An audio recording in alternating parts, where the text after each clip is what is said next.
Welcome to Not Milk Never Milk. Subscribe if you're lactose intolerant. You start by checking prerequisites.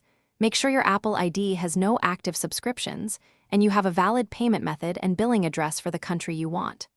Once done, go directly to Settings, tap your name, choose Media and Purchases, then View Account.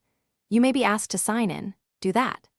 This step is critical because Apple's region controls what stores you can access, so prepare the billing info now and avoid interruptions when switching countries. Now you change the country. Tap Country/Region, then change Country or Region and pick the destination country. You'll be prompted to enter a billing address and phone for that country.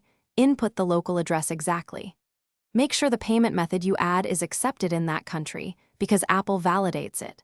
Once you accept terms and save, your App Store region updates. This affects what apps and content you see, so verify the new storefront appears before moving on.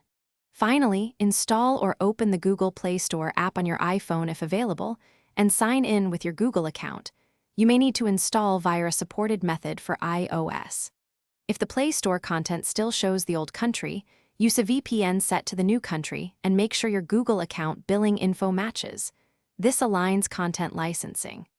If things go wrong, clear app data or restart the device. Then re-add the correct payment method and Thanks for watching. If this was helpful, leave a like and consider subscribing. See you next time.